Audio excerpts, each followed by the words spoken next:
And we are back, folks, here on the Michigan Insider on Sports Talk 1050 WTKA, online at WTKA.com. We're live here inside the Suburban Chevrolet Make the Choice studios.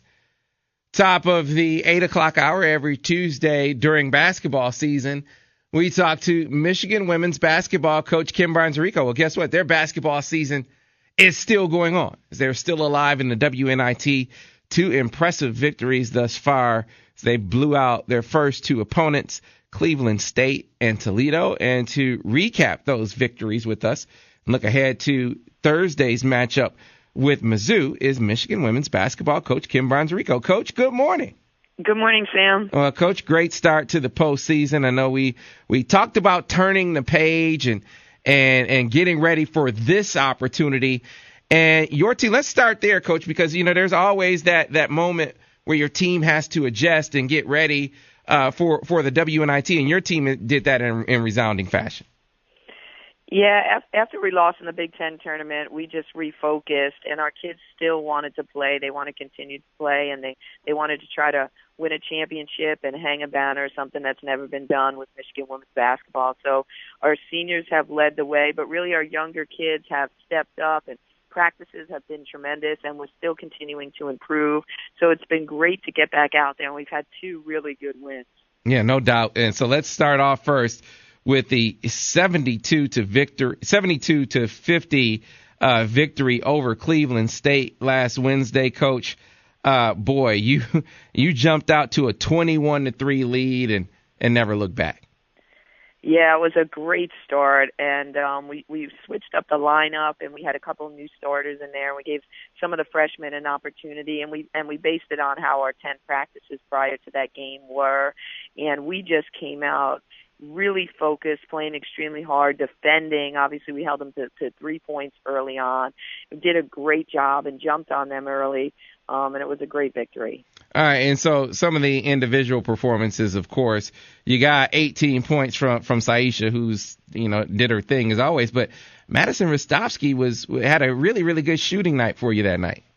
Madison was terrific. I thought she did a great job for us. She got the start that night, as did Amani Jackson, which was the first of her career, and she really came in and gave us a great lift as well. But Madison had been knocking down some shots. She had been practicing really well, and her and Saisha kind of led the way. It was nice to see Saisha have a great game. She struggled late in the season, and she has that bounce back in her step, and she's played really well the last 2 games.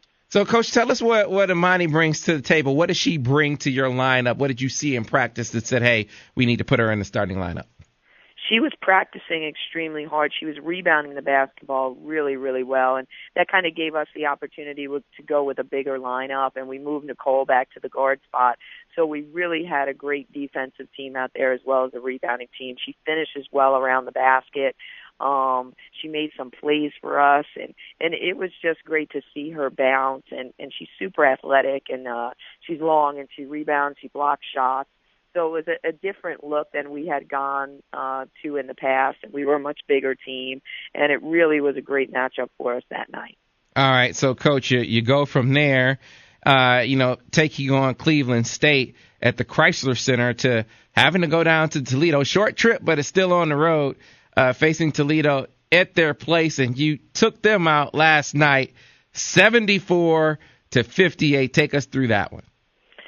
Last night, it was an exciting atmosphere. It was a playoff atmosphere. Toledo had a great crowd, a great home crowd, and they play exceptionally well there. They're a team that's won the NIT before and is a great team year in and year out. So we went there. They're led by 3 guards.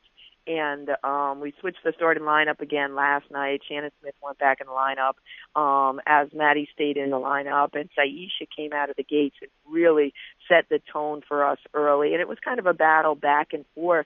And what was interesting last night was Saisha and Shannon Smith, two of our seniors, got in foul trouble late in the first half and had to go to the bench with 2 fouls.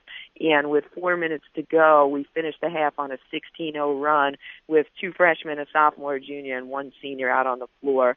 So that was pretty exciting for us. We hadn't been able to do that all year long.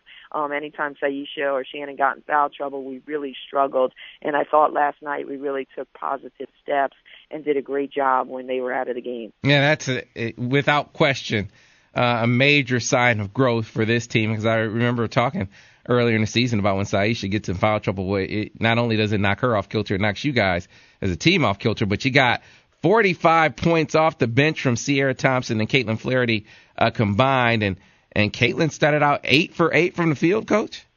Oh, my goodness. She had a performance last night. She was really incredible, and I watched the film again when I got home, and she's just a special, special kid. She's a scorer. She scored in multiple ways. It wasn't only three-point shots. She got to the basket. She had pull-ups. She had mid-range, and she was able to knock down her threes as well. And it was great to see Sierra Thompson, who's coming off the bench the last 2 games and has started pretty much her entire career, really respond. She was tremendous as well. She was 4 for 4 from the three-point line, really knocked down her shots, played super aggressive, and defended. So those two, I mean, they gave us a great, great spark coming in off the bench, and it's a great way to move forward to the next round. And how about this, Coach, for another sign of growth? So Saisha, Shannon, they get in foul trouble. They go to the bench. Your team responds. But it looks like as you follow the game flow, each time Toledo made a run at you, your team responded every single time. Which was pretty impressive, especially at their place. They had a crazy crowd. They were going nuts, and they were screaming and yelling and hollering at our kids, and it was just such a great environment. And they were making runs at us, and we knew that they were going to make a run. And every time they did, our kids were able to make big plays. And it was just such, it's so great to see, and so great to see our growth, like you said, and different people stepping up at different times, and Jillian Dunstan giving us really a spark and giving us great minutes, and Amani giving us great minutes again. But Nicole Elmblad was just a monster. I mean, she's an undersized 4 player, probably 5'11", and she had 14 rebounds for us last night. So every time they made a big shot, we came back and made even a bigger shot. So it was just a great basketball game. We're talking to Michigan women's basketball coach Kim Barnes-Arico here on the Michigan Insider on Sports Talk 1050 WTKA, online at WTKA.com. So, Coach, you changed up your lineup again heading into the Toledo game. I'm curious, are you going to stay with that kind of thought process as you head into this game with Missouri? Just whoever practices the best, that's who you're going to have in the starting lineup?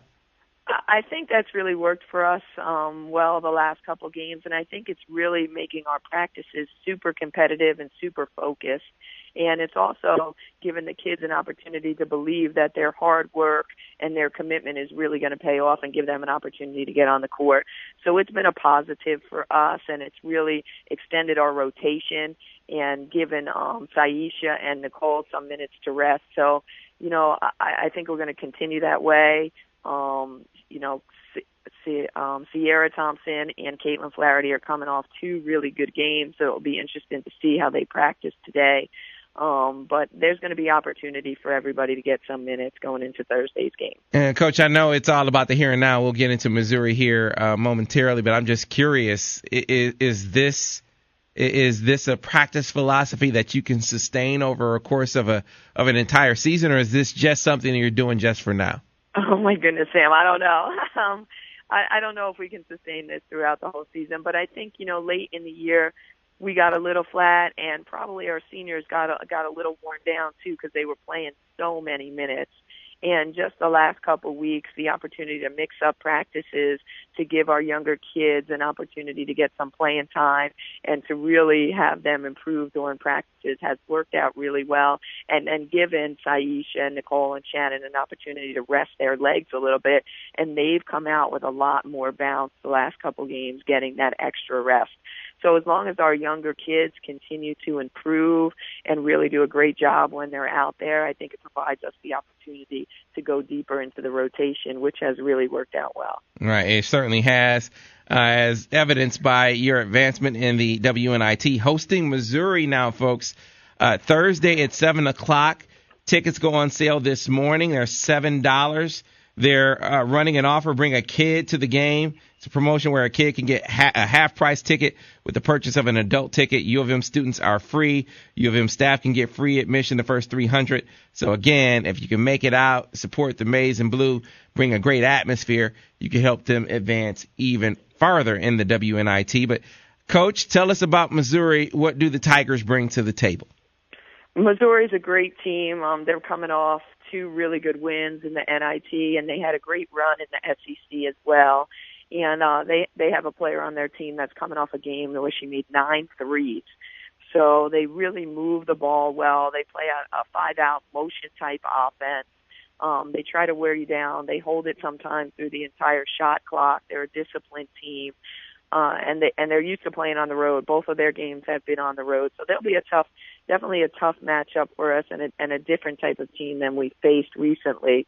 But it's a great, great opportunity for us to get this game at home. And I know our administration really worked hard. And the WNIT, your home game is based on your attendance and your guarantees. So this game was really important for us to get at home. We shoot the ball better at home, and Missouri doesn't shoot it as well away from home. So we think it's a great chance for us to get them on our home floor. But we need a great crowd, and that's going to make a difference for us. And if we do, if we are successful and we do get to move forward, our attendance is really going to base our opportunity for us to get another home game. So it's important that we have a great crowd tomorrow night. It makes a difference in the way we play and just the success of our team, but it also really is going to make a difference in us moving forward in the WNIT. So, Coach, give me an idea of what the atmosphere really quickly was like down in Toledo. I hear it was really, really, really good down there. Yeah, it was a packed house in Toledo. I think they had 3,600. Wow. And they which is great for women's basketball. It was packed environment. They lined up, their whole fan base lined up before their team came out and kind of made a tunnel and led their team through a tunnel. They had signs, they had their band, they had their dance, they had their cheer. They had the entire community really out supporting them. And we were able to quiet the crowd a number of times, and when they went on a run, they got rowdy, but kind of similar to a Chrysler atmosphere for a men's game. And we were fortunate enough to have that atmosphere a number of times this year when we played Ohio State at home and when we played Michigan State at home. And we were able to come away with victory in both of those games. And that was largely due in part to the crowd and the atmosphere that we had at Chrysler. So if we can provide that atmosphere again on Thursday night, I know that it's going to make a difference for our team. All right, so folks, there you have your call to action. Michigan hosting Missouri Thursday at 7 o'clock.